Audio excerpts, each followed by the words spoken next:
शुरुआत के अंदर हम देखते हैं कि यहाँ पर एक लड़की बैठकर एक मैजिशियन के बारे में एक कहानी को पढ़ रही होती है।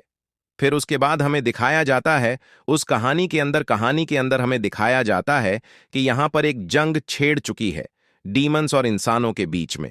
फिर हमें यहाँ पर कहानी के मेन हीरो को दिखाया जाता है, जो कि अपने साथी के साथ बैठकर इस जंग को देख रहा होता है, और उसका साथी उससे बोलता है कि हमें इस किले के दरवाजे को तोड़ देना चाहिए।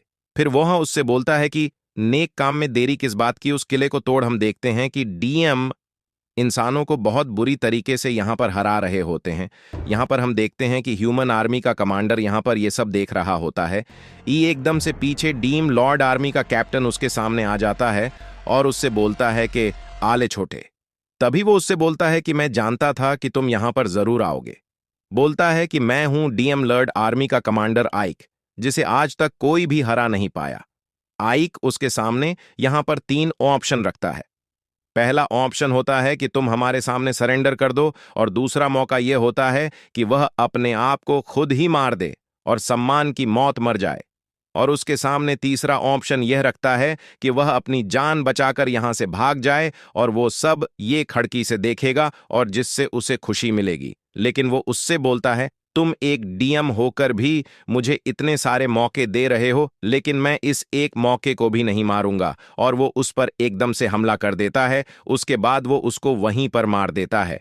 आइक उसको एक ही बार में खत्म कर देता है। आइक अपने साथी से बोलता है कि इसके घाव को ठीक करा दो, जिसे सुनकर इसका साथी भी हैरान रह जाता है। और आइक बोलता है, जिन सैनिकों ने सरेंडर कर दिया है उनके भी घाव को भर दो और उन्हें ठीक कर दो।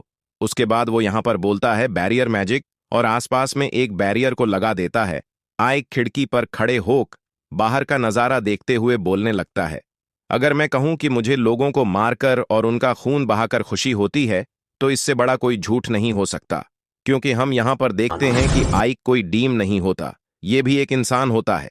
तभी हम यहां पर एक फ्लैशबैक देखते हैं, जिसमें आइक बताने लगता है कि उसके जो गुरु, वो एक ही बहुत महान जादूगर थे और बहुत सारे सभ्यताओं के ज्ञानी थे। उन्होंने यह जानते हुए भी मुझे अपनाया कि मैं एक इंसान हूं। उसके बावजूद भी उन्होंने मुझे हर तरह का ज्ञान और जादू सिखाया। वो बताता है कि उन्होंने उससे एक और बात बोली, और उन्होंने उसको एक मास्क और एक पोशाक दी, और उनसे बोला कि वो कभी भी इस मास्क को और पोशाक को ना उतारे। आइक एक जगह पर बैठा होता है और वहां पर बोलता है कि इस कमरे में जादू का खजाना है और हर कोने में जादू है। यहां मेरी इजाजत के बिना कोई नहीं आ सकता। लेकिन तभी हम देखते हैं कि मेज के नीचे एक एक लड़की छुपी हुई होती है, जिसने यह सब बातें सुन ली होती है, और वो उसके सामने झुकने लगती है और उससे माफी मांगने लगती है कि, और बोलती है, प्लीज उसको मत मारना, और उसका सर मेज में भी लग जाता है। लेकिन आइक उससे बोलता है, तुम्हें डरने की कोई जरूरत नहीं है। मैंने 20 साल से अपनी पहचान को छुपा रखा था, लेकिन आज तुमने मेरे को देख लिया है और मेरे सारे राज का कवाड़ा हो गया। तभी उसका साथी उससे बोलने लगता है कि हमने यहां पर कब्जा तो कर लिया है, लेकिन हमने यहां पर अभी भी काफी सारे इंसानों को जिंदा छोड़ दिया है। क्या हमें उनको मार देना चाहिए? तभी आइकन से बोलता है कि उन्हें मत मारो। अगर हमने उन सबको मार दिया तो हम टैक्सेस किससे लगेंगे? क्या भूल गए कि यह शहर व्यापारियों का शहर है? तभी सब गांव वाले सामने आते हैं और आइक से बोलते हैं कि हम आपसे कुछ बात करना चाहते हैं। गांव वाले उससे पूछते हैं कि हम यह पूछना चाहते हैं, हमें डीमन लॉर्ड के आर्मी को कितना टैक्स देना पड़ेगा? आइक यहां पर बोलता है, जितना तुम पहले देते बस उतना ही तुम्हें टैक्स देना पड़ेगा। और एकदम आइक वहां से गायब हो जाता है। आइक यहां पर एक जगह पर एकदम से टेलीपोर्ट हो जाता है, जहां पर एक मनस्टर उस पर हमला करने लगता है। और आइक वहां बोलता है, कमांडर आपने बोला था कि आप ऐसा नहीं करेंगी। आइक भी उस पर हमला कर देता है। पीछे से एक लड़की आकर बोलती है कि वो छोटा सा लड़का जो अपने दादा की परछाई और महान मैजिशियन रोमन्स की परछाई बनकर रहता था, वो आज इतना ज्यादा ताकतवर हो गया। मैंने यह फैसला लेकर बिल्कुल सही कहा। आइक हमें बताता है कि यह उसकी बॉस है, और यह इकलौती ऐसी डीम है जो कि आइक का राज जानती है। वो उसको बताती है कि वो यहां पर इसलिए आई है क्योंकि उसको डीम लॉर्ड ने बुलाया है, क्योंकि उसने एक हफ्ते के अंदर उस किले पर कब्जा कर लिया है।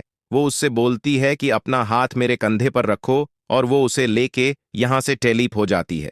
अगले सीन में हम उसी लड़की को देखते हैं जिसने अभी आइक का सारा राज जान लिया है।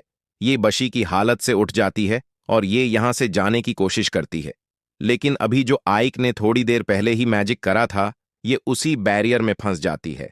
ये उस बैरियर से बाहर नहीं निकल पाती और वहां पर आइस यहां पर कुछ रसगुल्ले रख के गया होता है और उस पर कुछ लिखा होता है।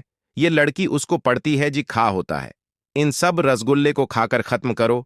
इन सब रसगुल्ले को खाने लगती है। वो उसको बहुत अच्छे लगते हैं और वो बहुत क्यूट बनने की कोशिश करती है। लेकिन उसके बाद वो देखती है यहाँ पे कोई नहीं है। फिर उसके बाद में वो अपने असली रूप में आ जाती है। अगले सीन में हम देखते हैं कि एक डिमन लर्ड के किले में आ जाता है और वो सोचने लगता है कि डीम लर्ड कितना खतरनाक दिखता होगा। उसके बाद वो डीम लर्ड के सामने आ जाता है और उन दोनों ने अपना सर को झुका रखा होता है। डिमन लॉर्ड उससे बोलता है अपना सर को ऊपर करो और तभी वो देखता है कि डीमन लॉर्ड तो एक घनी सुथरी डीम होती है। आइक मनी मन सोचता है कि सही बंदे के लिए काम कर रहा था मैं और मजाक कर रहा हूं।